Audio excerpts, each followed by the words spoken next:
Jadi nanti selepas kita masuk ke dalam surga, kenapa saya bilang kita? Karena kita memang bercita-cita, berharap, berkeinginan untuk surga. Siapa yang tidak mau surga? Semua kita mau kan? Maka setelah masuk ke dalam surga nanti, Allah bukakan tuh amalan-amalan yang sudah kita lakukan di dunia.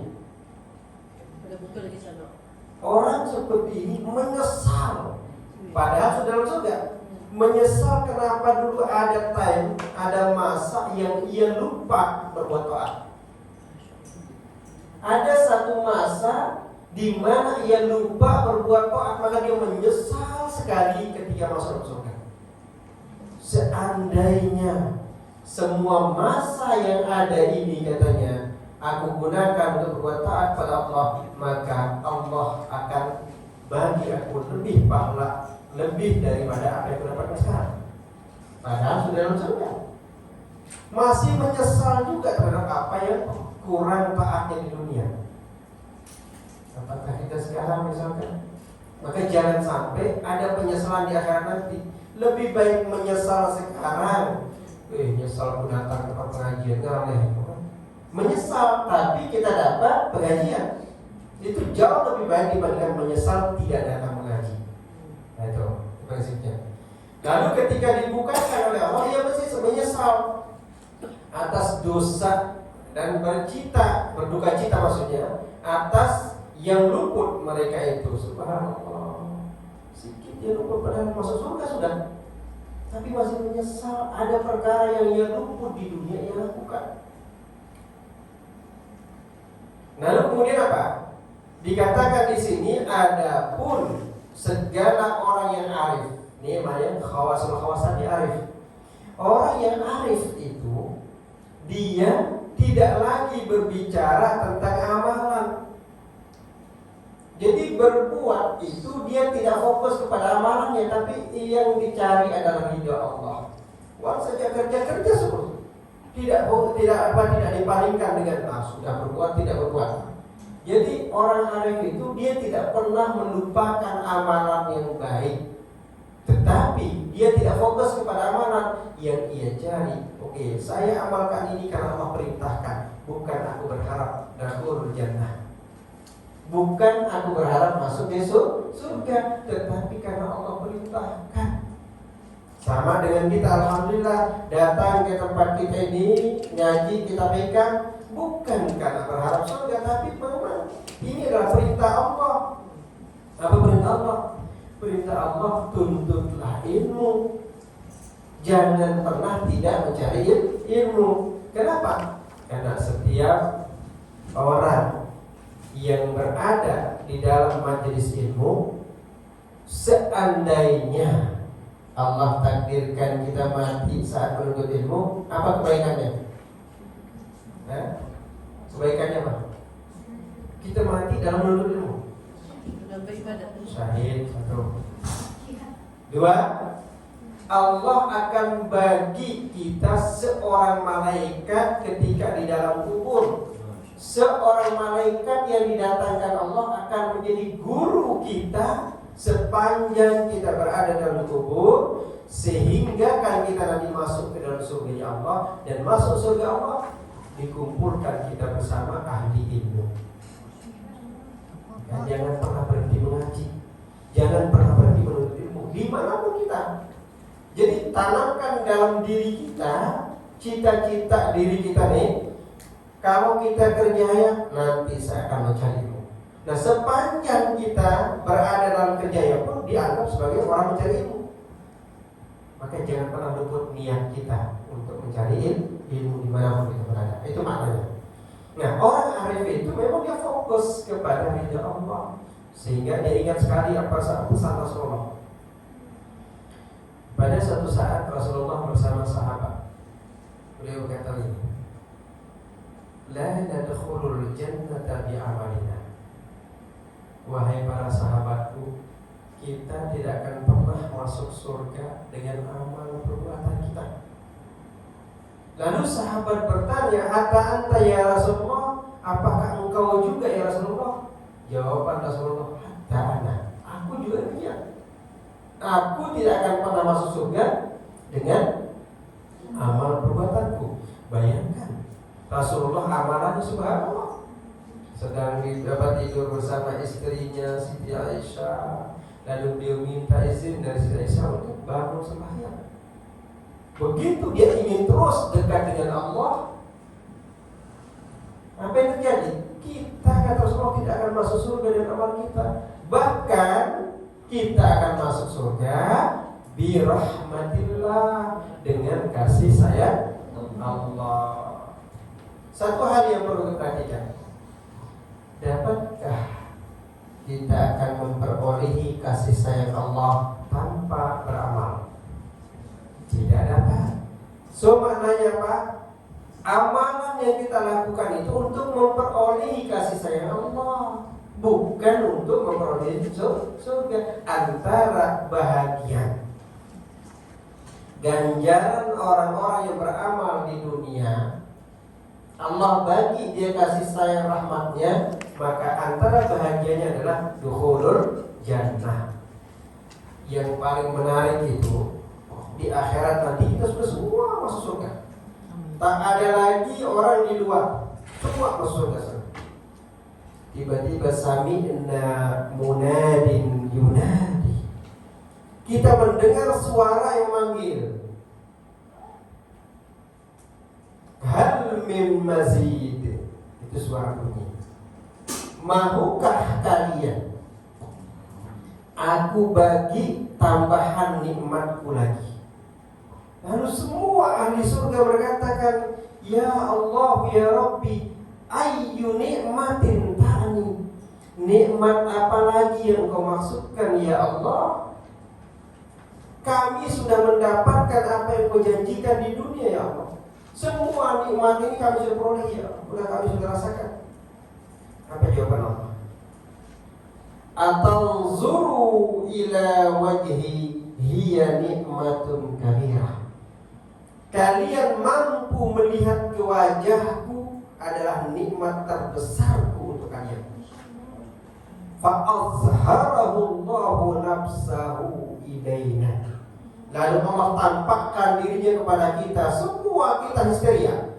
Ya Rabbi, ya Rabbi, ya Rabbi, la tahjubna min nazratika ya Allah. Wahai Tuhanku, wahai Tuhanku, wahai Tuhanku, jangan tak engkau haramkan lagi kami melihat ke wajahmu yang sangat indah ini ya Allah.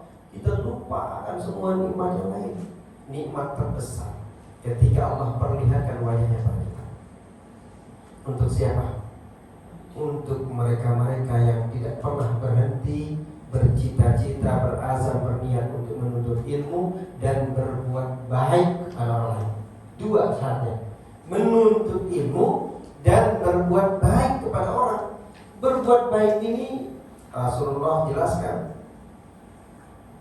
Apa yang dinamakan berbuat baik? Yang dinamakan berbuat baik adalah kullu ma yuhibbuhullahu wa rasuluh. Semua perkara yang kita lakukan yang Allah cinta, yang Rasulullah cinta. Contoh yang paling mudah, tabassumuka ala wajhi akhika sadaqah. Senyummu di hadapan saudaramu itu adalah perbuatan baik karena dia sedekah. Apatah kalau kita bersedekah dengan sedekah yang real, yang artinya bahwa orang lain mendapatkan manfaat dari apa yang kita sedekahkan. Subhanallah. Banyak perkara yang mampu kita lakukan, walau dia sedikit, tapi dia memiliki makna yang jariah, mengalir. Kalau saya silakan, kalau amalan jariah itu seperti multi level marketing. Jadi kalau kita multi level itu kan, satu orang download kita, ya, dapat satu. Nanti dia akan mencari lagi terus sampai banyak. Demikian pula pahala. Sekarang kita bersedekah. Ini Ustaz mengajar pun sedekah jariah. Kan? Nanti dari semua yang hadir ini mengajarkan lagi ilmu yang sudah saya sampaikan ini, sedekah lagi. Yang mendengarkan dari kita, anak kita, suami kita, istri kita, atau saudara kita, menyebarkan lagi, dapat lagi, terus mulai ke sini. Demikian pula dengan sedekah-sedekah jariah yang lain. kita mencoba menyumbangkan sesuatu kepada yang lebih bermanfaat, itu kalau jadi jadi luar biasa.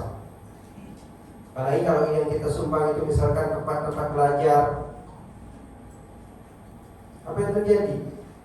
Kalimatun wahidah allati tudrisuha at-talib. Satu kalimat yang diterima, yang didapatkan oleh seorang pelajar, yang kita terlibat di dalam pelajar itu membiayainya, memberikan dia biaya, memberikan dia fasiliti. Seorang pelajar, kita bagi dia satu fasiliti. Apa yang terjadi? Kalimat saja, satu kalimat dia dengar, itu semua mengalir kepada kita. Bayangkan, di dalam belajar itu tidak hanya dapat satu kalimat, kalimatun, banyak kali-kalimat. Setiap hari, setiap masa. Itulah makna dari jariyatul. Nah, jadi orang-orang yang arif seperti ini, dia tidak fokus lagi dengan amal, tapi dia fokus pada ridha Allah Subhanahu wa taala. Jadi yang kita cari adalah ridha Allah. Boleh jadi ridha Allah itu kita dapatkan sedikit, barang sesuatu kecil. Contohnya apa? Kita singkirkan atau kita pindahkan duri di jalanan. Nah, itu adalah ridha Allah. Contohnya lagi apa? Bagi kita yang sering parking, kalau ada dua tempat parking, jangan gunakan dua-duanya. Ada satu. Sindir lagi. Allah. Jadi pangeran mesti coba lagi. Abang itu pasal payah kalau dua. Iya kan? Paling kecil kan sekitar. Wah, daripada kereta yang dikecilkan. Kereta kecil kan ya. Jadi, tapi bagus Brunei kan, pakai besar-besar, luas-luas. Kalau Indonesia pakai sini sedikit-sedikit. Oh, jadi terkadang orang menggunakan parking dua kereta untuk dua digunakan satu. Itu zalim. Untuk siapa? Untuk orang lain. Ya. Ustaz, yang membagi parking itu menggaris itu yang zalim. Kenapa? Pasal orangnya mungkin semua kecil macamnya. Kereta kan semua besar-besar. Kereta besar-besar kan. Kecil kayak Indonesia. Keretanya. Orangnya tuh kecil. Tapi keretanya. Contohnya ini kecil kan? Iya, Ustaz, tapi besar. keretanya tetap besar. Ya. Bukan Ya. semua kancil.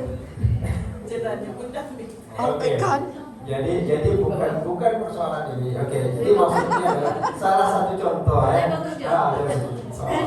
Kan ini namanya kita bagi contoh yang reality. Nah, kan kalau yang terasa dalam hal ini, mohon maaf. Baik, kita teruskan. Nah, lalu katanya lah, kalau demikian, tidak ada manusia yang tak berdosa. Terus. Semua kita ini adalah manusia, yang ada alfa, ada kekeliruan kita, sengaja maupun tidak sengaja. Maka Syekh Tajuddin bin Abdullah mengatakan, la ya'zumid dambu indaka azamatan tasudduka an husniz zanni billah.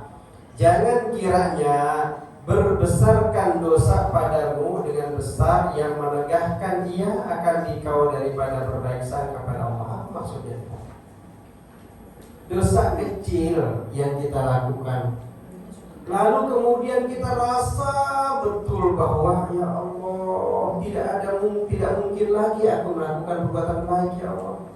Kita anggap bahwa Allah itu tidak Maha Pengampun. Kita anggap bahwa Allah itu tidak memberikan maaf kepada semua orang yang melakukan dosa. Innallaha ghafurur rahim.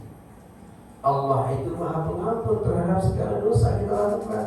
Sebesar apapun dosa yang kita lakukan, jangan pernah merasa putus asa.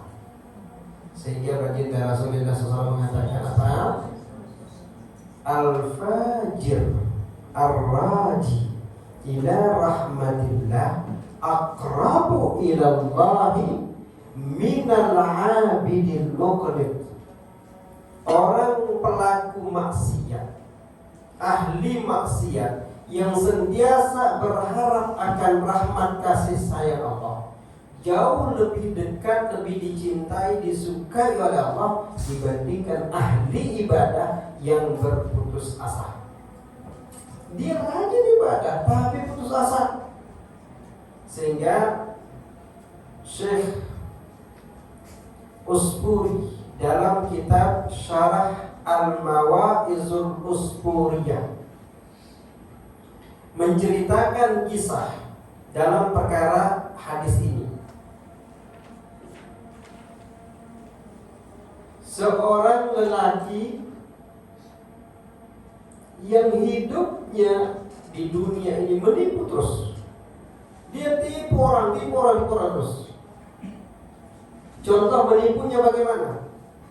Kebiasaan dia pergi ke kedai makan yang bagus. Ingin makan yang inilah yang nyaman-nyaman. Pergi ke kedai makan seperti di sini yang paling bagus apa? Kedai makan. Banyak. Yang paling bagus. Kalau tahu berarti sering ke sana. Nah, kita mesti diajak lebaran. Nah, kalau kita sebut tempat makan yang bagus, lalu belum mengajak kita makan, berdosa. Jangan ditolak saja, Ustaz. Gitu. Siap semua kan? Siap. Sudah siap semua. Apa langsung? Kebiasaan orang ini, begitu dia lihat orang masuk makan, lalu dia masuk makanlah. Dia order semua makanan yang besar. Sudah kenyang, dia makan. Ada orang masuk, ada orang baru datang. Begitu dia baru datang, duduk orang itu tempat meja lain kan. Dia datangi, sahabatku, udah lama tidak berjumpa kita nih. Seperti orang kenal, akrab sekali. Kenapa mau kemana, dari mana? Semua dibicara. Sehingga tidak lagi ada cara orang ini menghindar bahwa dia tidak kenal. Padahal belum kenal. Jadi pura-pura kenal. Dia peluk sahabatnya, dikatakan bahasa-bahasa yang hijau lah. Habis itu, setelah dia peluk kawannya, dia merasa dirinya sudah. Yang ini kan orang yang punya restoran ini mengatakan, oh itu sahabatnya. Sudah dianggaplah sahabatnya. Lalu dia pergi lah pura-pura izin ke kawannya itu, yang katanya kawannya padahal nggak kenal. Sampai orang itu bertanya, siapa ini? Tidak kenal, kok merasa kenal dia? Akhirnya dia bilang, mohon maaf ya, saya tandas dulu. Kan, kita tandas dulu. Lalu dia dekat kasirnya. Nanti yang bayar kawan gue ya. Yang bayar nanti makanan nanti makan kawan itu. Setiap dia makan setiap hari itu dilakukan. Ya namanya penipu kan. Yang penting kaya gitu. Ada jurang cuma itu kan. Dalam cerita kita tuh ada, berarti ada case tuh. Nah, lalu sampai umurnya 55 tahun sama kita. Tapi kita tidak kan. Kita bagi insyaAllah. Apa yang terjadi? 55 tahun Allah takdirkan dia sakit. Sakitnya itu adalah sakit yang membawa kepada kematian. Tetapi dia tahu betul hadis ini. Hadisnya mana? Al-Fajir Rajidi. Orang yang ahli pendosa, bermaksiat, yang sentiasa berharap rahmat Allah, jauh lebih dekat, lebih dicintai Allah dibandingkan ahli ibadah yang berputus asa. Dia tahu betul hadis itu. Maka ketika dia tahu, dia rasakan dirinya mau mati, dia panggil kawannya. Wah saudaraku, ini aku bagi kamu. Tapi nanti setelah aku mati, setiap langkah di mana orang membawa aku ke atas ke kubur untuk menguburkan diri jenazahku ini, engkau katakan, aku bersaksi orang ini adalah orang baik. Katakan terus sampai jenazahku ditutup oleh tanah. Seorang lelaki yang diupah untuk mengatakan itu. Nah, karena dia dibagi uang, kan? Aku bersaksi bahwa jenazah ini adalah orang baik. Aku sampai makamnya tertutup dengan tanah semua. Pulanglah. Semua orang menganggap jenazah pulang. Lalu kedua malaikat Munkar Nakir datang. Marah kan? Malaikat penipu. Ini penipu ini mesti dipukul sini. Tiba-tiba ada suara dia dengar. wahai malaikatku, jangan tak kau sakiti hambaku. Suara dari Allah. Nah, kenapa Allah mengatakan jangan kau sakiti hambaku padahal penipu? Aku malu katanya. Aku malu kata Allah bahwa di dunia memang aku tahu hambaku ini adalah penipu. Sampai mau mati pun masih menipu orang. Kan dia mengubah orang dengan. Kan menipu juga tuh. Sampai mau mati masih menipu. Aku tahu. Tapi dia hambaku ini, aku malu. Kepada siapa? Kepada orang yang diupah tadi, yang bersaksi bahwa jenazah ini adalah orang baik. Taklah aku akan menghukum dia, padahal hambaku di dunia memberikan kesaksian bahwa dia orang baik. Allah Akbar. Kesaksian seorang yang diupah masih Allah berikan sebagai rahman kasih sayangnya diberikan kepada jenazah yang beribu. Jadi tidak disiksa. Begitu kasih sayang Allah. Ini menunjukkan betapa hebatnya kasih sayang Allah. Jadi kita tidak seperti itu kan. Karena itu maka jangan pernah berputus asa dari kasih sayang Allah. Itu makna dari apa yang kita ucapkan tadi. Itu ada dengar ada pasal saksi kan. Ada masa jenazah masih di rumah sebelum keluar. Sekali ada orang rumah itu cakapnya orang ini orang baik tadi akun kan. Jadi itu Ustaz itu cakap kalau kita tahu dia orang bermaksiat, jangan kita nih kata yang baik. kata yang baik, diam lebih baik. Pasal kita tadi akan dipanggil di akhirat menjadi saksi yang orang itu baik. Sebenarnya saksi tadi tahu ya. To prove that ia orang baik. Iya. Baik, memang persoalan itu. Di dalam kitab itu dijelaskan bahwa kesaksian kita kepada seorang jenazah yang kita tahu dia memang pelaku maksiat, tapi kita saksikan dengan kata-kata dia orang baik, maka mesti ada kalimat sebelumnya, insya Allah dia adalah orang baik. Kenapa? Yang kita tahu saat kita melihat, kita tidak selama 24 jam bersama dia. Kan? Boleh jadi di hadapan kita saat ini dia berbuat maksiat, maka malam hari dia menangis di hadapan Allah, dia bertaubat. Siapa yang tahu? Nah itulah maka husnuzan. Konsep di sini adalah bagaimana kita menjadi orang yang baik sangka kepada Allah sebagai pemberi kasih sayang dan juga kepada makhluk Allah yang berharap kasih sayang. Nah, jadi prinsip utama kita sikap husnuzan. Jangan pernah suudzon kepada siapapun walau betul kita lihat dia melakukan kejahatan. Kan tidak 24 jam kita sama dia. Boleh jadi sekarang dia melakukan kejahatan, selepas itu dia bertaubat.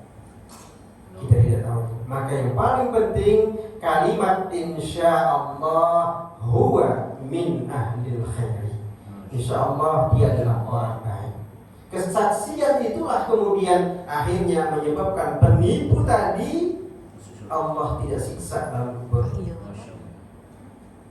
Jadi apa? Karena begitu rasa penuh husnuzonnya kepada Allah yang berbaik kepada semua hambanya. Lalu bukti yang kedua, dalam cerita itu dikatakan yang kedua, dua orang adik beradik hidup dalam satu rumah satu di atas, miliknya satu di bawah. Adik-beradik. Adiknya di bawah sentiasa melakukan perbuatan maksiat, sedangkan abangnya di atas terus beribadah. Tapi terpikir oleh abangnya dan juga oleh adiknya. Abangnya di atas mengatakan, alangkah hebatnya hidup adikku, bebas sekali di bawah melakukan apa yang dia melakukan. Itu yang terpikir oleh dirinya. Dan lalu adiknya di bawah berpikir apa? Ya Allah, alangkah hebatnya abangku di atas, dia tidak pernah melakukan perbuatan maksiat. Biasa kan? Yang satu orang baik ahli ibadah tadi berpikir tentang kehebatan adiknya melakukan perbuatan maksiat, kebebasannya. Yang adik yang ahli maksiat berpikir tentang kehebatan abangnya di atas yang tidak pernah bermaksiat.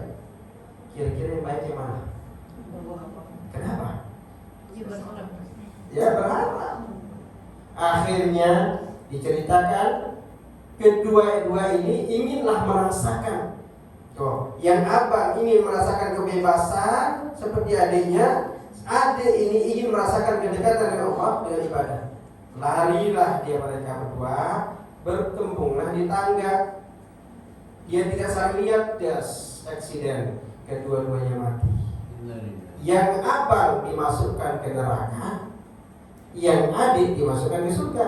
Kenapa? Karena tadi abang itu punya keinginan akan kebebasan melakukan kejahatan di akhir hayatnya, sedangkan adik punya keinginan untuk menjadi orang baik, husnuzon kepada Allah. Subhanallah, ini adalah rahmat, kasih sayang Allah kepada hambanya. Nah, perkara dosa itu apa? Apa itu dosa? Melakukan Dan juga rasa guilty. Rasa bersalah. Rasa bersalah. Tidak nyaman. Apa definisi yang bagus menurut hadis?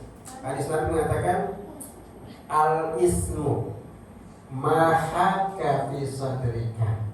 Yang namanya dosa itu kalau kita lakukan terasa tidak nyaman, sangat tidak nyaman kalau melakukannya. Jadi apa? Semua perkara yang kita rasa tidak nyaman dalam melakukannya itu, tidak nyaman artinya kita khawatir bahwa kita akan menjadi orang yang sesat di hadapan Allah. Itu tidak nyaman. Taklah maksudnya tidak nyaman semua hal perkara tidak nyaman dalam kondisi duniawi, kemudian tidak baik. Lalu yang kedua apa? Wa karihta ayyatali alaihin nas. Kalau engkau melakukan, engkau rasa takut diketahui orang lain.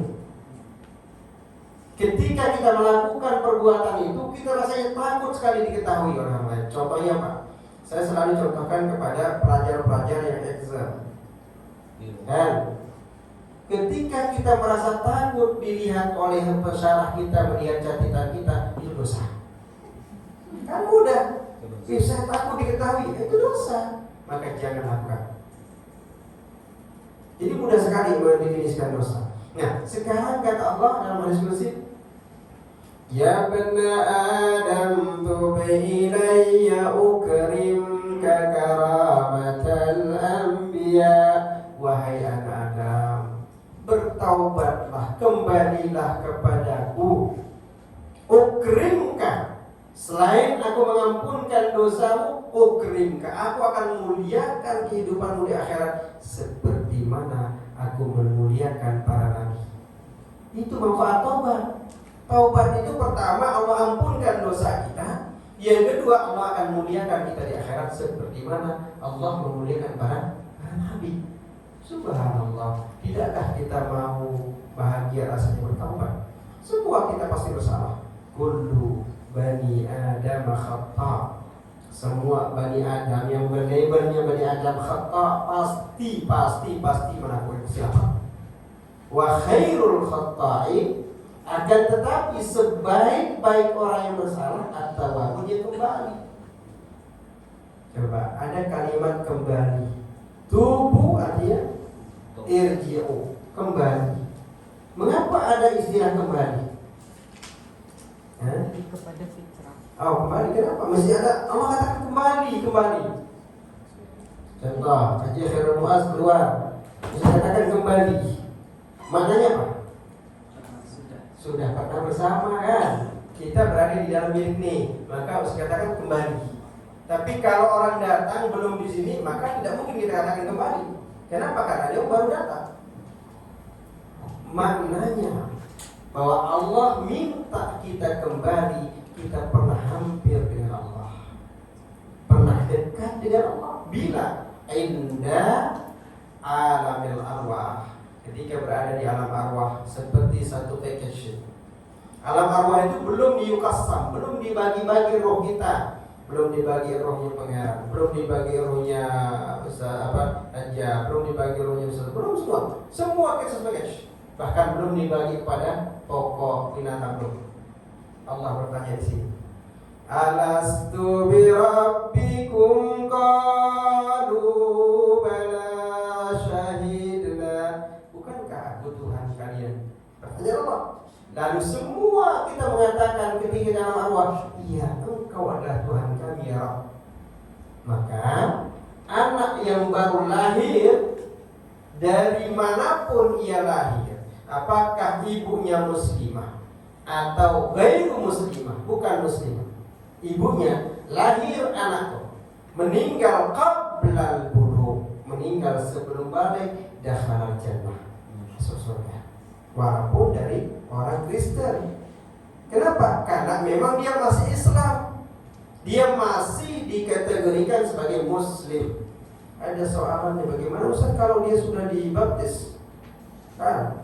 Masih David sudah dibaptis. Itu persoalan ibu bapaknya. Anak itu belum dikatakan hukum. Sebelum balik. Belum balik. Hadis Nabi mengatakan apa? Kullu mauludin yuladu alal fitrah fa abawahu yuhawwidanihi aw yunassiranihi aw yumajjisani. Tidak ada kata aw yusallimani. Setiap anak yang lahir dia suci. Seperti kain putih. Yes, seperti kain yang putih bersih. Ibu bapaknya lah yang menjadikan anak itu sebagai beragama Nasrani, beragama Majusi, beragama Yahudi. Ibu bapaknya. Tidak ada kata-kata ibu bapaknya menjadikan dia muslim. Kenapa? Karena hakikatnya sudah muslim, sudah Islam tuh. Gitu. Jadi prinsipnya kita pernah hampir ke Allah. Maka ketika kita lahir di dunia, banyak mulai kita lakukan kesilapan dosa. Wan saja kita lakukan kesilapan dosa satu, muncullah nokta hitam dalam dada, di dalam hati kita. Kita lakukan lagi yang kedua, tambahan lagi nokta hitam. Terus kita lakukan, tidak pernah bertaubat. Semua tertutup hitam hati kita. La yanzur il hasanati batta, sehingga hati kita tidak mampu melihat kebajikan karena hitam, gelap sudah. Seperti Syekh Tajuddin bin Athaillah Sekandari dalam kitab Tajul Arus mengibaratkannya, yang namanya hati hitam itu bagaikan seorang di dalam rumah itu ada orang yang sedang masak dengan menggunakan kayu bakar. Taklah rumah itu akan kendi yang digunakan memasak itu pastilah ada hitam. Kenapa? Karena asap kan. Kalau asapnya itu kemudian setelah masak dibersihkan, maka dia bersih lagi. Tetapi ini tidak, terus selama 70 tahun dia masak, maka asap itu akan menjadi karat.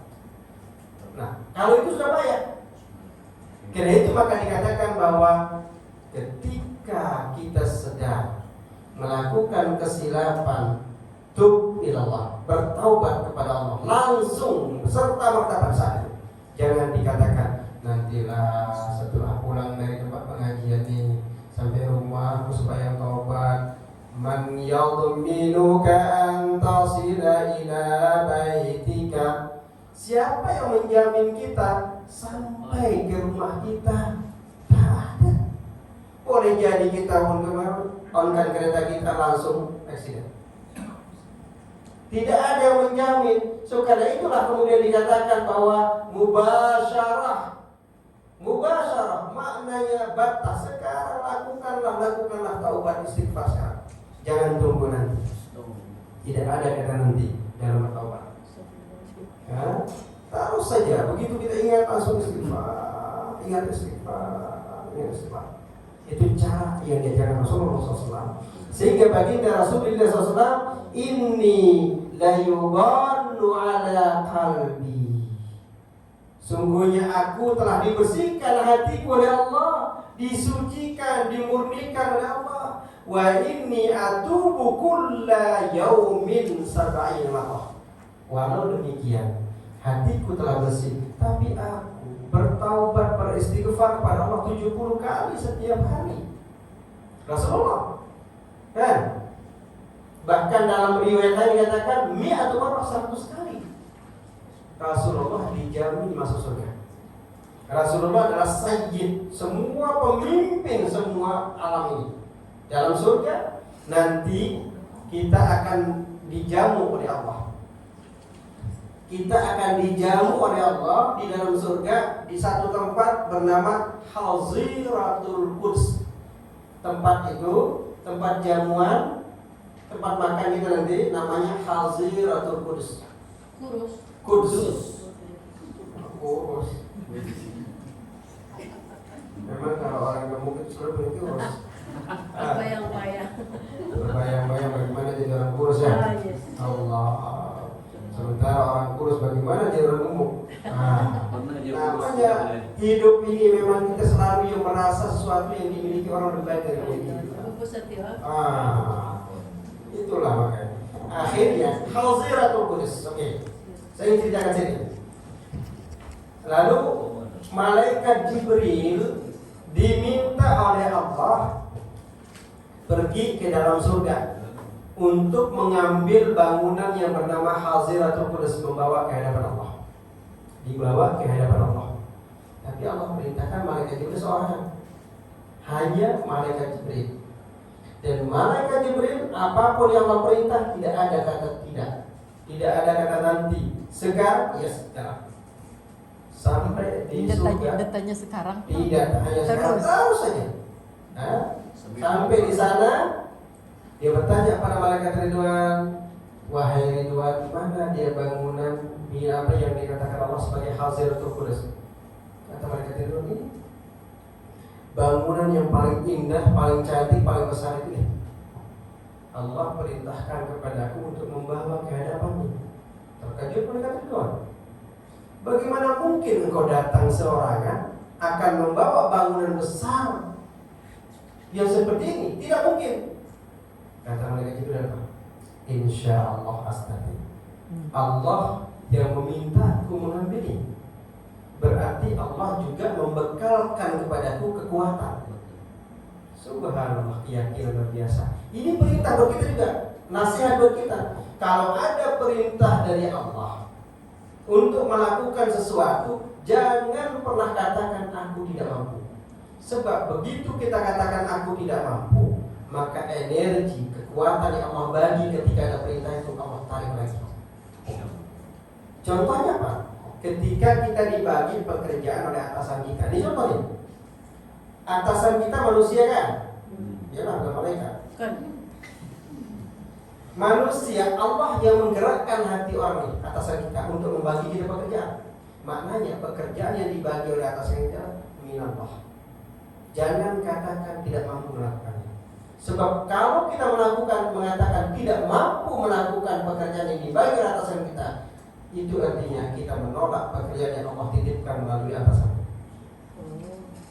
Apa saja itu sekarang? Apa saja. Kemampuan itu maknanya yang perlu diingat. Kemampuan itu maknanya apa saja yang Allah perintahkan kepada kita melalui orang lain, itulah min Allah. Maka ditanggapi serius, santai saja. Dibagi, insya Allah dilakukan. Nah, malaikat Jibril kembali ke sana. Dia bawalah Bismillahirrahmanirrahim. Kata malaikat Jibril, Bismillah tawakkaltu 'ala Allah la haula wa la quwwata illa billahil aliyyil. Dia bawa ke hadapan Allah Haziratul Quds. Untuk apa? Untuk nanti akan diperintahkan kita dijamu makan oleh Allah di sana dengan 70 macam makanan. 70 macam makanan yang kita akan makan di hadapan Allah. Ahli surga semua nih. Siapa yang memimpin? Yang memimpin makanan itu adalah majelisnya majelis baginda Rasulullah SAW. Subhanallah, kita akan makan dipimpin oleh Rasulullah di hadapan Allah dalam surga. Siapa yang tidak mau? Kalau mau, mulai dari sekarang jangan pernah berhenti mengaji, kita putar jauh. Kalau sekali tidak hadir, sama juga nasihat terus siapa suka. Insya Allah. Terus nyanyi sini. Oke, jadi kembali ke malaikat Jibril tadi. Prinsip malaikat Jibril, jangan pernah katakan tidak. Don't say no, don't say no. Don't say no. Malam Allah perintahkan kepada kita apa? Lanjut. Qiyamul lail. Jangan katakan tidak mampu ketika diajarkan mesti sembahyang malam. Oke, siap. Kan Allah sudah bagi cara.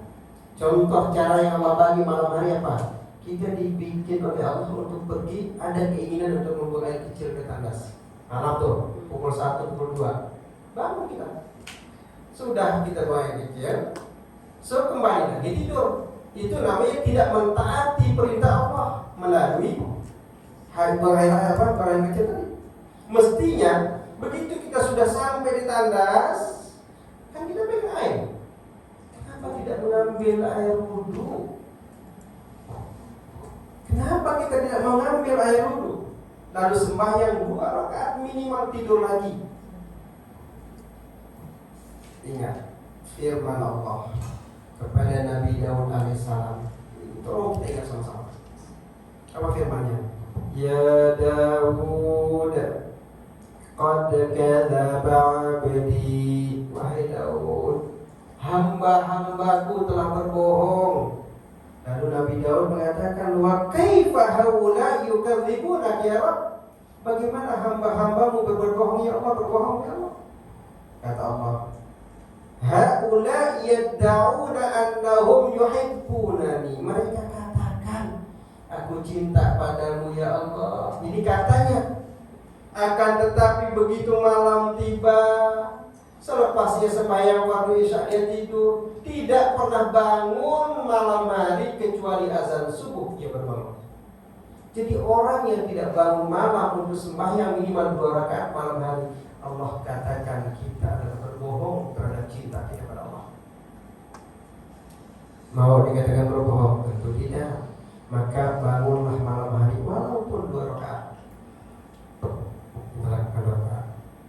Syekh Daud bin Abdullah Fatani dalam kitab Muniyah Al-Musalli di muka surat pertama ayat 2, beliau katakan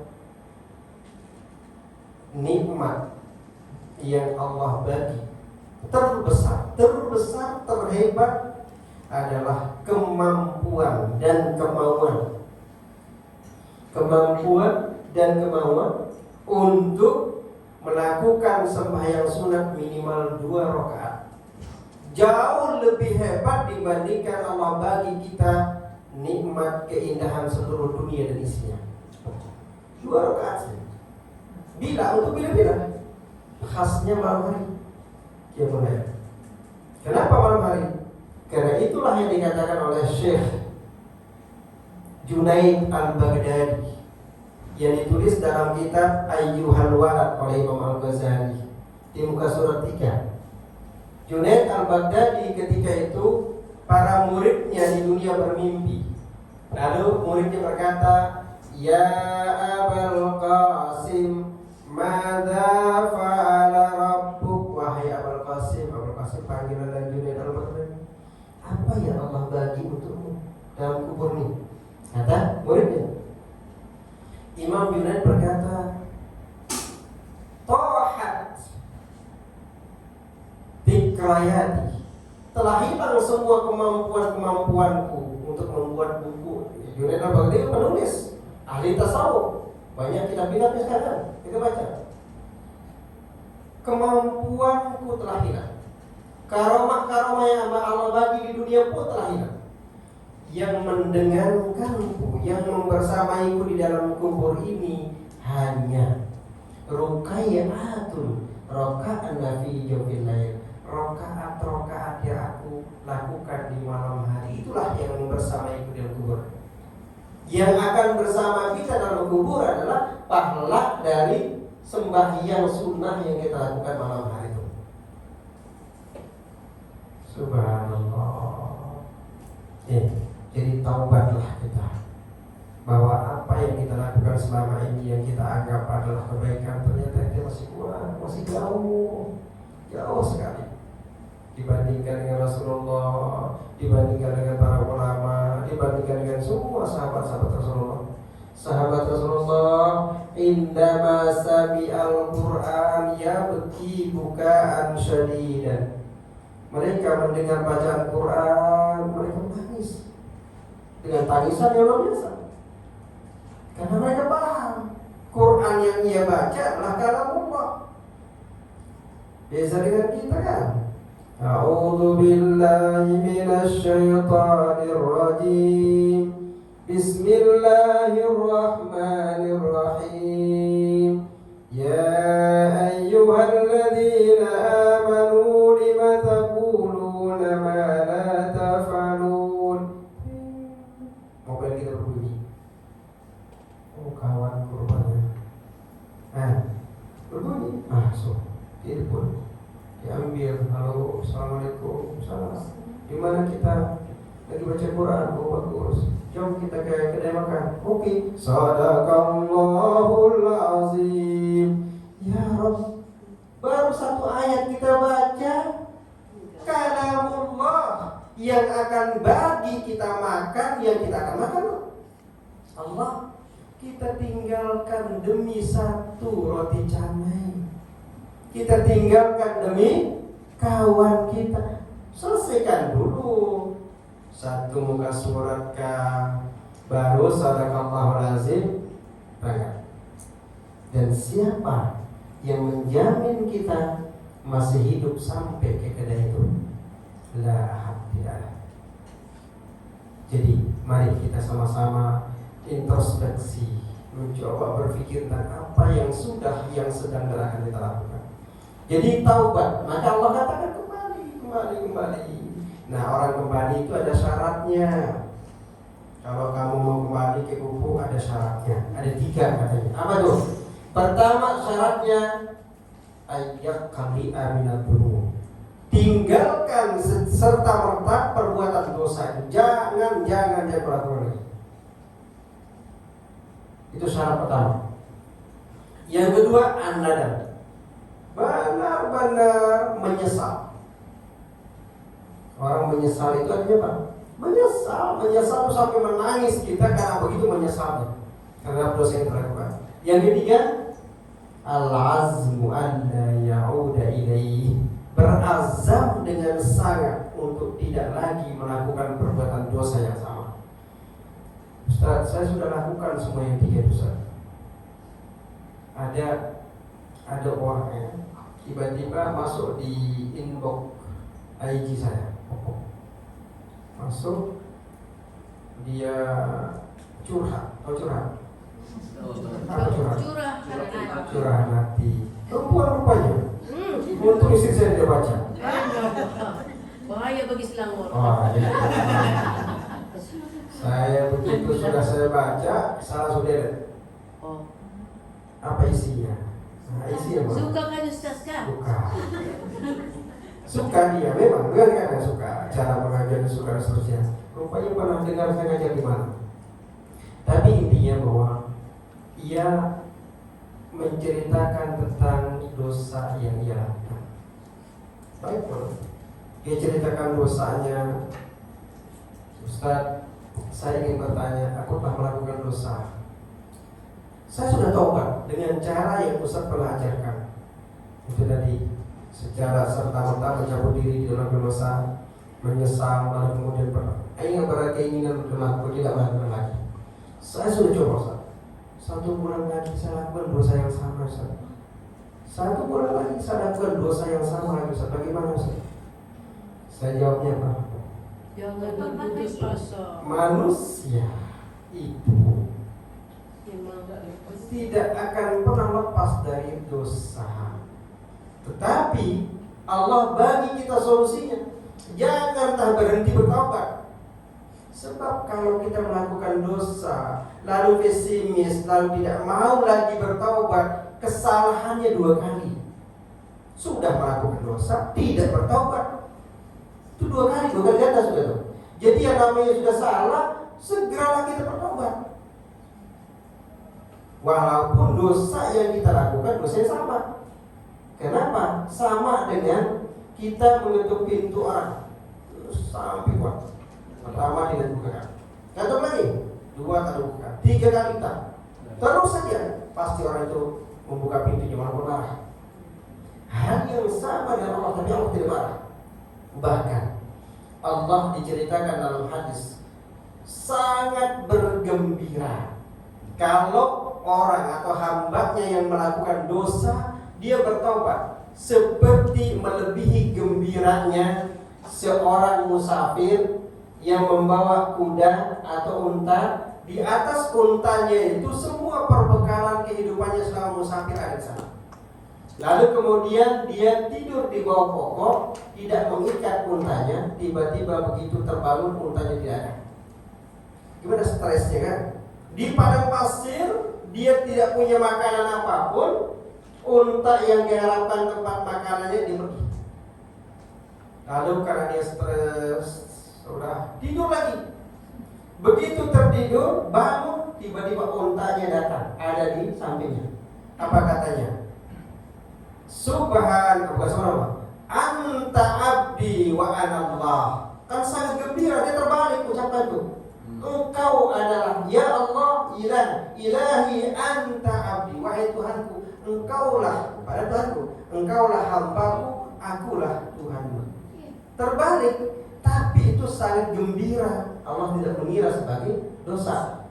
Begitu gembiranya orang ini sampai dia tersilap mengucapkan kalimat itu, Allah jauh lebih gembira terhadap taubat hambanya. Jadi jangan pernah berhenti bertaubat. Berapapun kali kita melakukan dosa, terus taubat. Sama dengan seorang lelaki yang membunuh 99 orang. Bertanya kepada ustadznya yang kurang baik, kurang mampu. Ustadznya menjawab, 1 nyawa kamu habiskan, pastilah kekal dalam neraka. Dia marah, dia ambil lagi senjata, pancung lagi, 100 sudah orang. Tapi namanya naluri ingin menjadi orang yang bertaubat, masih dia cari guru. Akhirnya guru yang didapatkan dia guru yang lurus, yang benar. Dia katakan apa? Walau sebesar busa di lautan dosamu, Allah pastilah mengampunkan. Tapi dengan satu syarat. Syaratnya antahjur, engkau pindah hijrah dari tempatmu ini ke tempat lain. Kita ambil contoh, tempatnya di kampung lain. Contoh saja ya. Lalu disuruh hijrah ke Belai, kayak di tempat Domal itu. Nah, mungkin jirannya bermain. Sampai di Tutong, pantai Sri Kenangan, tengah-tengah, mati dia. Karena dia mati, belum melakukan perbuatan apapun, baru dia pergi dari kampung lain ke Belai, tapi mati di Tutong. Turun 2 malaikat. Ini hadis ini. Malaikat azab dari neraka turun. Dia ingin membawa lelaki ini ke neraka. Tapi turun lagi malaikat rahmah.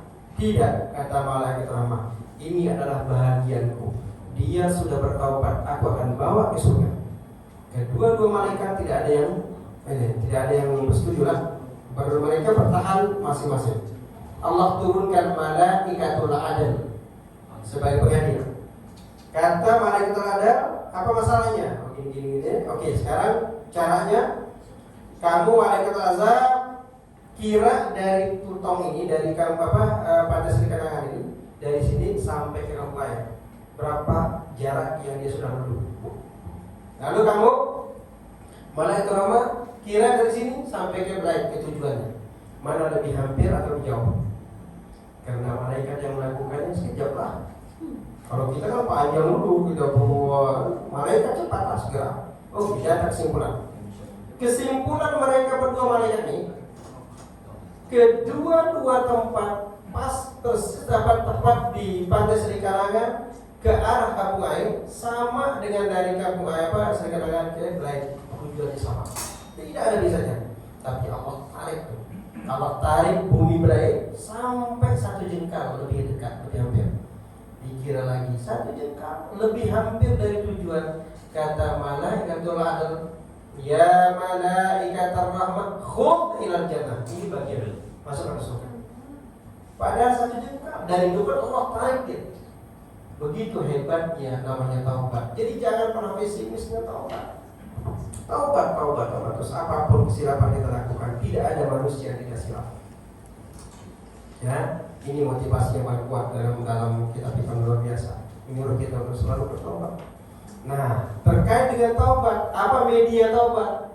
Medianya adalah istighfar. Istighfar ini bukan taubat, tapi itu adalah bahagian dari cara bertaubat. Taubat yang sebenarnya apa? Taubat yang sebenarnya adalah al-intiqal, berpindah minal maksiyat ila ta'ah, dari perilaku maksiat kepada perilaku ta'ah. Itu taubat. Lalu kemudian istighfar ini adalah wujud dari rasa serius kita. Astaghfirullahaladzim, ya Allah, aku minta maaf, minta ampun, minta istighfar ya Allah, maka ampunkanlah ya Allah. Nah, ketika membaca istighfar ini mesti keluar dari hati kita, bukan setakat keluar dari lisan. Kita banyak membaca istighfar tapi hanya di lisan saja. Astagfirullahaladzim, astagfirullahaladzim. La yata'athar, tidak ada pengaruh dalam hati kita. Maka yang paling penting adalah ketika istighfar, rasakan dalam jantung, dalam hati kita. Terasa ada getarannya. Astagfirullahaladzim. Jadi rasakan apa yang kita baca adalah wujud dari perintah Allah untuk kita minta ampun kepada Allah. Itu satu. Yang kedua, media taubat itu adalah amal, perbuatan. Apa kata hadis Nabi? Wa asbi'is sayyi'atal hasanata tamhuha. Ikuti perbuatan jahatmu, perbuatan maksiatmu itu dengan amal kebajikan, maka dosamu akan terampuni. Jadi maknanya apa? Amal jahat, perbuatan maksiat, kalau kita ikuti dengan perbuatan kebajikan, maka Allah ampunkan dosa kita. Bagaimana cara mengikutinya? Apa sih kita lakukan? Oke, saya sudah melakukan perbuatan dosa.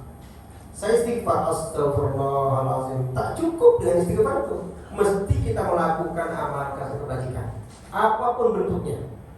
Yang paling mudah sedekah. Yang paling mudah sedekah.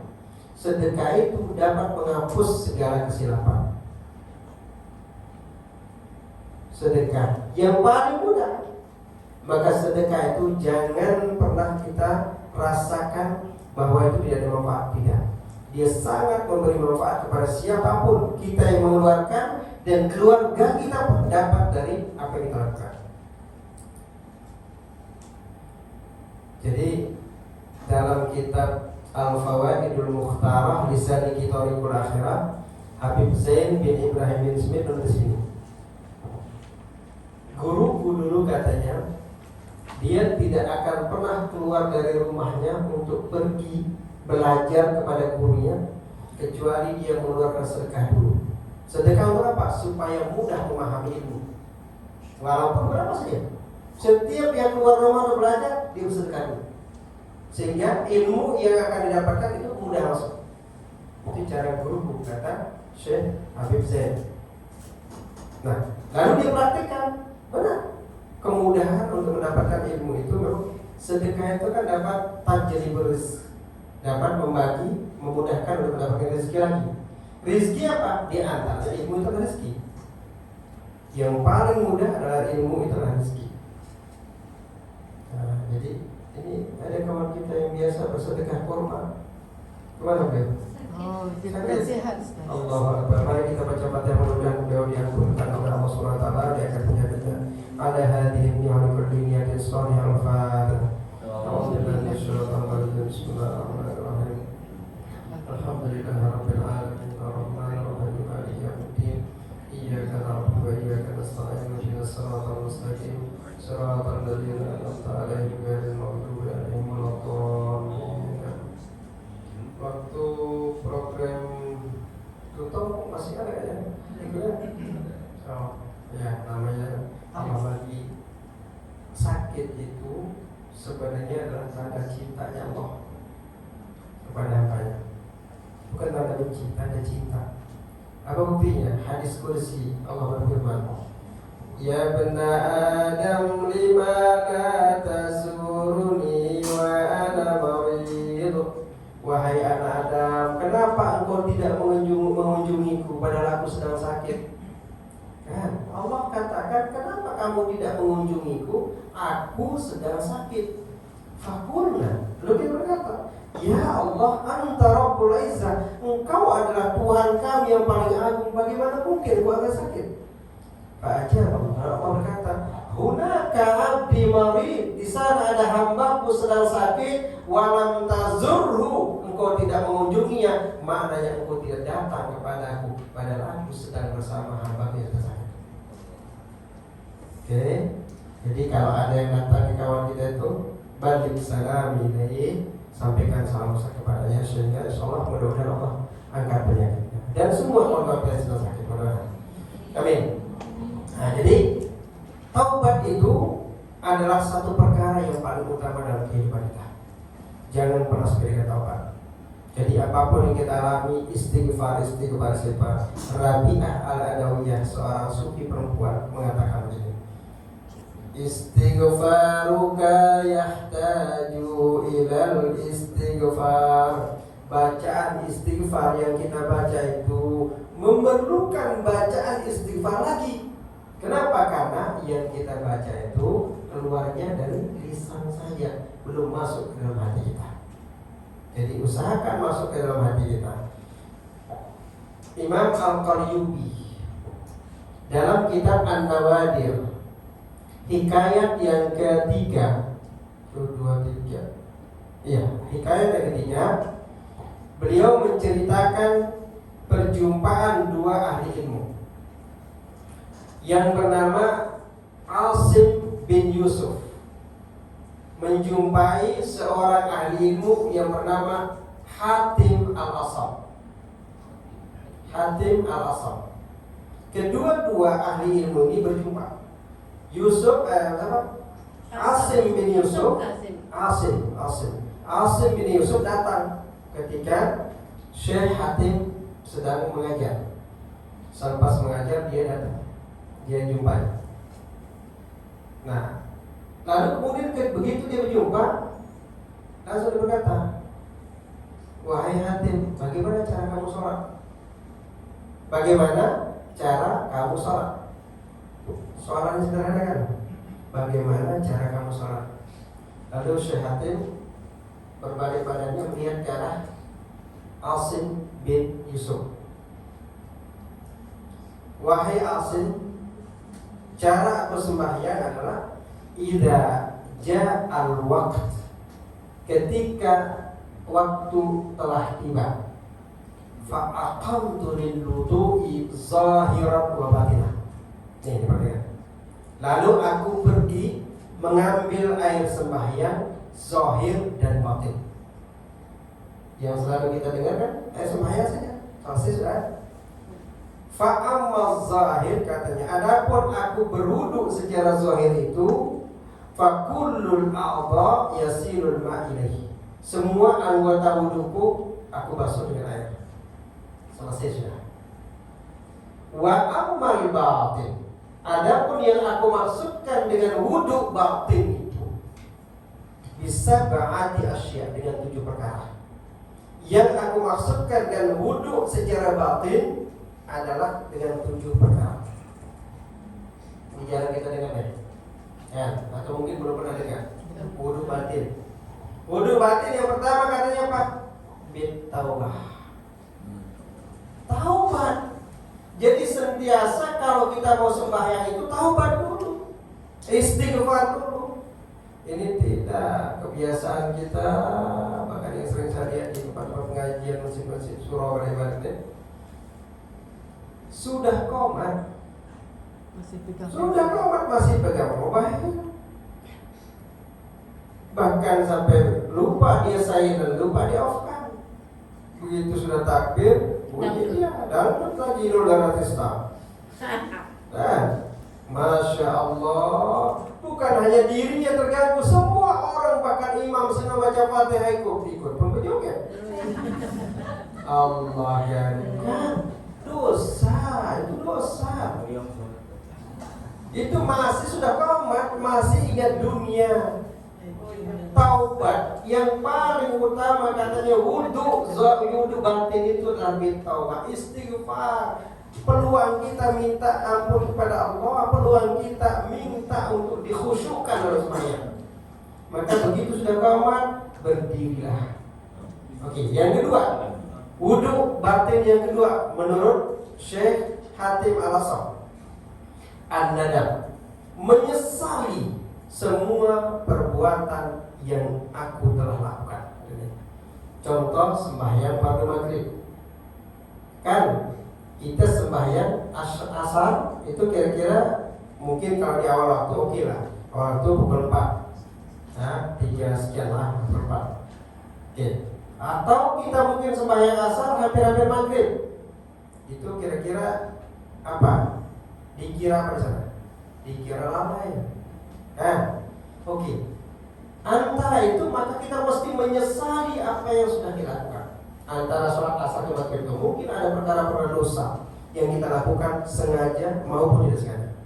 Maka kita menyesal. Itu dia wudu batin yang kedua, menyesal. Dengan apa? Istighfar. Maka disunahkan kita tuh kalau sebelum sholat istighfar dulu. Astagfirullahaladzim, astagfirullah. Ini membersihkan kita. Lalu yang ketiga katanya adalah tarku hubbud dunya. Wudu batin yang ketiga, tinggalkan cinta dunia yang berlebih. Tinggalkan cinta dunia yang berlebih.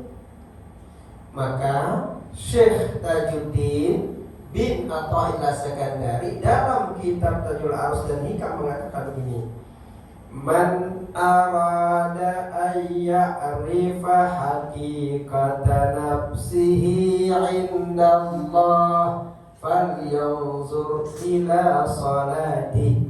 Orang yang ingin tahu kedekatannya dia dengan Allah, kalau kita ingin tahu bagaimana dekat kita dengan Allah, falyanzur ila salati, maka lihat bagaimana sembahyang.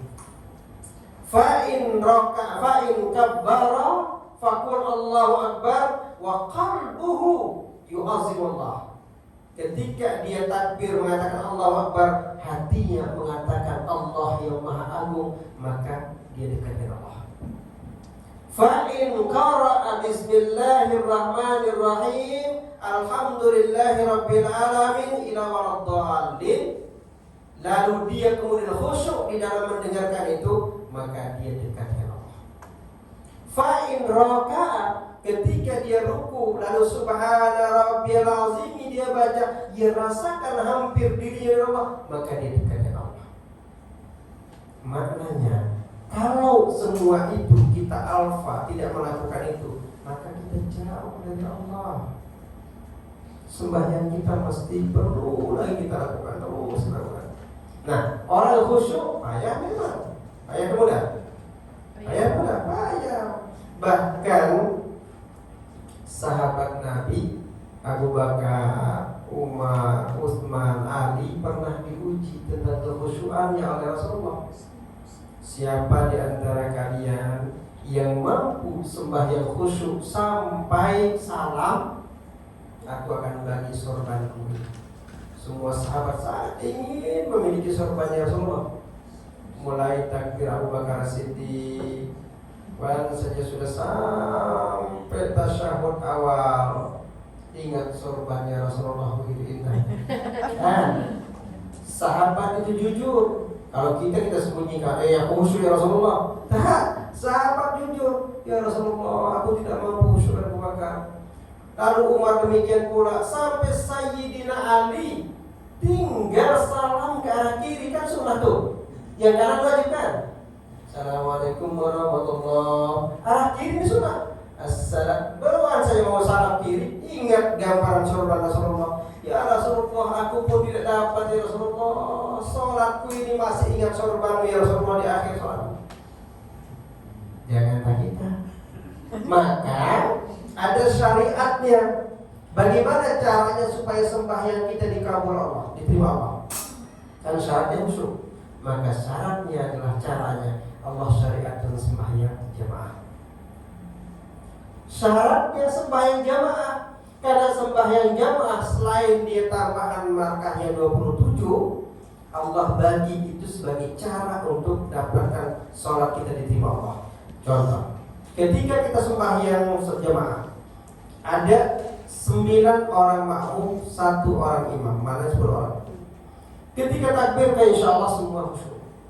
Baru saja imam baca Fatihah, makmum yang sebelah kanan tidak lagi khusyuk, sebelah kiri tak lagi khusyuk, mungkin hanya satu saja yang ikut, kan?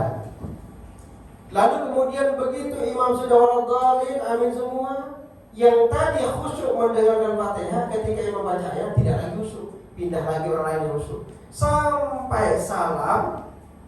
Semua orang ini tidak ada yang khusyuk kecuali satu orang yang masih khusyuk. Mungkin orang yang pertama dan orang terakhir khusyuk ketika salam. Maka Allah kira sembahyang yang kita lakukan berjamaah ini khusyuk semua. Itu manfaat jamaah tuh. Jangan tinggalkan jamaah walaupun kita dalam keadaan musafir. Terus lakukan. Kita biasakan. Kalau sudah normal go pergi ke Miri, shopping, lupa sembahyang jamaah. Beli plastik. Beli plastik, beli apa lah yang jelas. Sampai dia lupa sembahyang apa, nah nantilah kita jamaah. Oke, jamaah pun lakukan jamaah. Dan jangan sampai kita asik berbelanja lalu lupa sembahyang jamaah, hilang sudah kita tahu. Nah itu caranya. Sehingga apa yang kita lakukan ini insya Allah merupakan salah satu Allah bagi solusinya taubat kepada Allah, istighfar. Perbanyak istighfar malam hari. Rasulullah 70 kali sampai 100 kali setiap hari.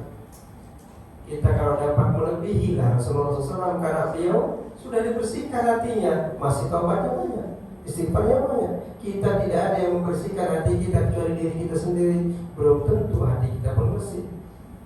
Jangan kita katakan, ya Allah, aku sudah melakukan ini. Oke, benar. Tapi belum tentu apa yang kita lakukan Allah terima. Maka semua yang kita lakukan mulai Bismillahirrahmanirrahim, ya Allah, aku lakukan ini karena-Mu ya Allah. Inilah kita untuk membersihkan hati kita. Ini baru satu yang kita baca, pada target saya 3 malam ini. Tapi tidak dapat memang. Saya ingin menjelaskan supaya kita rasakan. Jadi kita rasa dalam hati kita, ini keluar dari tempat ini ada satu poin yang kita bawa pulang. Yaitu apa? Istighfar. Jangan lupa istighfar. Dan yang paling utama lagi, jangan kita intikam, berbalas atau membalas kezaliman orang. Intikam ini milik Allah. Allah pun tidak melakukan intikam. Dia sayang kepada hambanya. Ingat, pernah ceritakan tentang satu kumpulan yang masuk ke dalam api neraka, tapi dia hanya kenal cinta orang yang cinta ahli ilmu. Allah katakan masuk ke surga. Tidak, ini kan Allah kasih sayang Allah. Nah, kita syarat utama kalau kita ingin menjadi ahli surga, jangan kita merasa lebih hebat dari Allah. Kita membalas orang yang berzalim dengan kita lebih jahat lagi. Doakan, ya Allah, ampunkanlah dosa orang-orang yang pernah berbuat zalim kepadaku dan keluargaku, ya Allah, doakan. Karena itulah pintu surga dari doa kita. Ya, mudah-mudahan kita saling maafkan. Allah maafkan kita, Allah ampunkan segala dosa kita, insyaallah. Amin ya rabbal alamin. Dan tentu yang paling utama dari taubat ini adalah kita masih punya kesalahan, bukan hanya pada Allah, tapi pada orang lain, kan? Ada pada orang lain, sengaja atau tidak sengaja. Bagaimana cara saya taubat? Kalau dengan orang lain, kalau dengan Allah cukup 3 syarat tadi. Selesai sudah. Yang penting lakukan dengan apa? Nasuha, serius. Kalau berdosa lagi, lakukan lagi apa? Nah, dengan orang lain, saya bersalah kepada kawan atau kepada saudara, kepada orang, kepada jiran. Bagaimana caranya? Fa in akhadta malan raddahu ilaih. Kalau engkau telah mengambil harta, kembalikanlah hartanya. Fa in akhadta 'irdan kullahu al-afwa. Jika engkau telah menghina orang, katakan kepadanya bahwa aku telah menghinamu secara jujur dan langsung. Oke, sekarang payah kita melakukan itu. Dan ada balasannya. Oke, saya sudah lakukan itu. Saya sudah melakukan perbuatan maksiat dengan kawan saya. Contoh, saya ambil uangnya, contoh saja. Kalau saya kembalikan uangnya, terus terang kepada dia, ada 2 kemungkinan. Mungkin dia marah, dia laporkan ke polis. Nah, ini saya kena. Kan? Oke, saya tidak mau itu terjadi. Saya takut akan terjadi karena akan membawa muruah keluarga saya hilang. Semua terbayar. Cukup Anda sedekahkan sebanyak apa yang kita ambil, bahkan kalau dapat lebihkan dia untuk nama kawan kita itu. Dan beristighfarlah, minta ampun kepada Allah agar Allah mengampunkan siapa kita. Jadikan wakafnya. Wakafkan. Jadikan wakaf kalau dapat jariah. Wakaf jariah maknanya adalah wakaf yang semua orang dapat mengambil manfaat terus menerus. Jangan yang konsumtif. Jangan hanya kita beli, mohon maaf, beli air lalu kemudian diminum habis. Ini air kan? Buat minum kan? Paling dalam. Ustaz berminum. Minum dulu. Bismillah.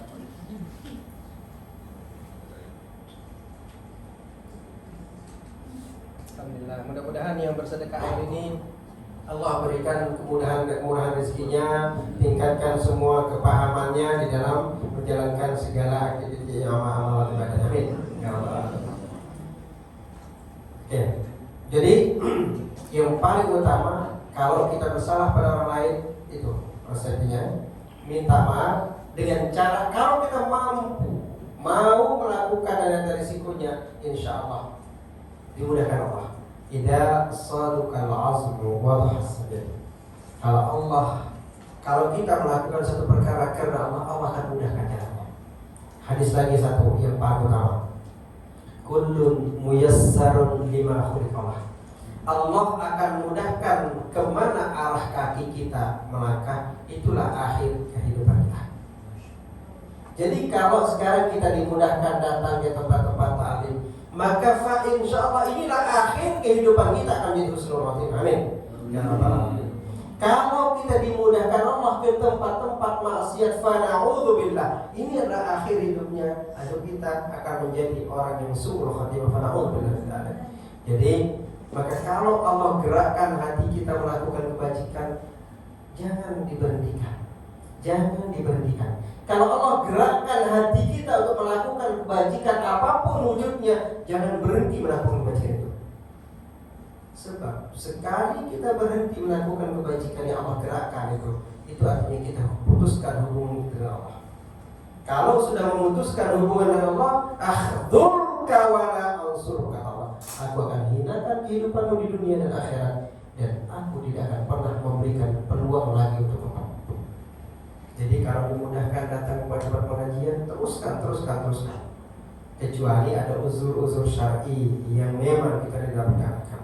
Kalau Allah mudahkan kita bersedekah, teruskan. Semakin terus kita lakukan, insya Allah Allah akan bagi kita kemudahan sebagai mudah. Jadi kalau kita lakukan itu, kullun muyassarun lima khuliqa. Tolong dihafal hadis ini. Setiap orang akan dimudahkan kemana akhir hidupnya dimudahkan Allah. Kullun muyassarun lima khuliqa. Setiap orang akan dimudahkan lima khuliqa terhadap apa yang Allah akan ciptakan untuknya. Kalau Allah mudahkan kebaikan, maka akhir hidup kita insyaallah akan baik. Kalau Allah mudahkan kita melangkah pada kejahatan, fana'udzubillah, pastilah kita akan menjadi orang yang tidak baik. Fana'udzubillah. Jadi dari sekarang mudahkan diri kita untuk gerakkan hati kita untuk melakukan perbuatan baik. Kalau sudah hidup, hati kita sudah hidup, jangan matikan dia. Terus onkan, dimanapun kita berada, onkan hati kita. Untuk selalu minimal buatlah orang lain berbahagia karena ada kita. Buatlah orang lain berbahagia karena ada kita. Berbahagia. Jadi dia rasa bahagia, happy dengan adanya kita. Kita tidak ada, kita ditanya kemana saudara kita ini? Kita jadi orang happy dengan kita. Jangan sampai begitu kita tidak ada, kata orang alhamdulillah kita ada sekarang ini. Orang bersyukur dengan tidak adanya kita itu sebagai alamat su', tanda kita orang jahat. Terus ya, Imam Syafi'i berkata itu pastilah lurus. Qala Imam Syafi'i, fa'lam ayyuhan nas, ketahuilah wahai manusia, indama anjabatka ummuk, ketika ibumu melahirkan dirimu, fa anta takhruj wa anta tabki wan nas haula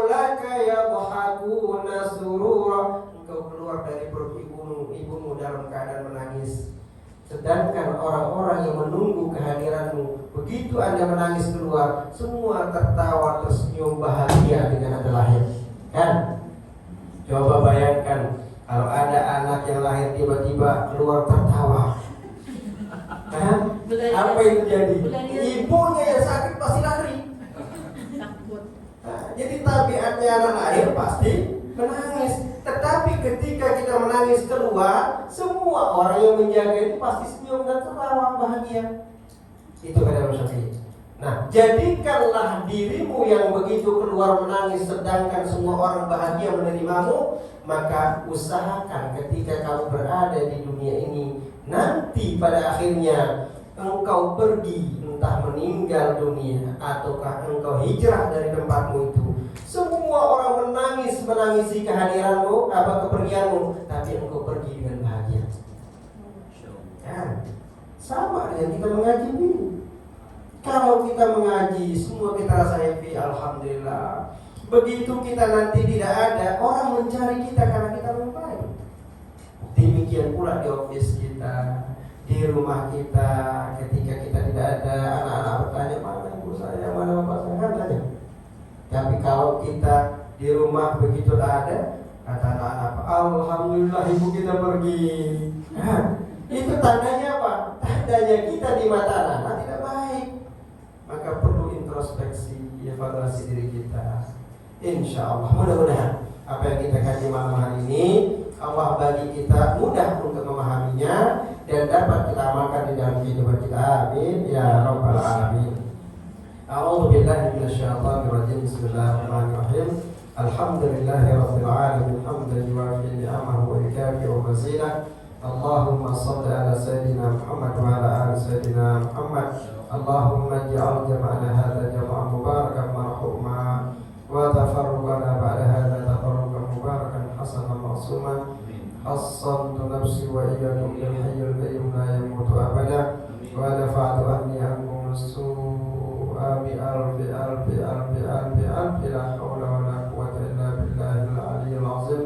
Allahumma ya Allah ya Tuhan kami, ampunkanlah segala dosa kami ya Allah. Ampunkanlah segala dosa ibu bapa kami ya Allah. Ampunkanlah segala dosa saudara-saudara kami ya Allah. Ampunkanlah segala dosa guru-guru kami ya Allah. Ampunkanlah segala dosa para pemimpin kami ya Allah.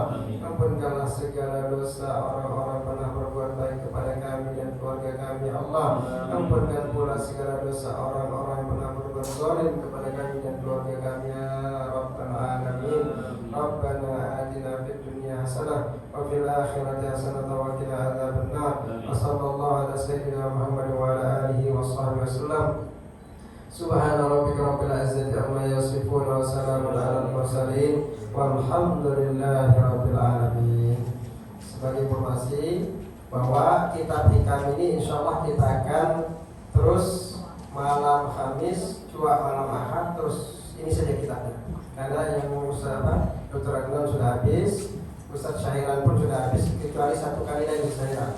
Dia masih punya hutang, Syahiran akan sekali lagi. Dia akan mengisi nanti mungkin sekitar tarikh berapa itu akan ada. Tapi yang jelas hikam ini terus kita akan kaji setiap malam Kamis dan malam Ahad. Jadi sampai akhir, mungkin sampai ke 7 kali perjumpaan, tidak sampai 8 kali. Karena dicadangkan bahwa hari Sabtu di 27 Maret ini kita akan pembagian sijil kembali. Bagian lanjutan kita bagi kembali. Jadi sijil-sijilnya kita nanti mungkin akan lebih besar agenda acaranya, majelisnya.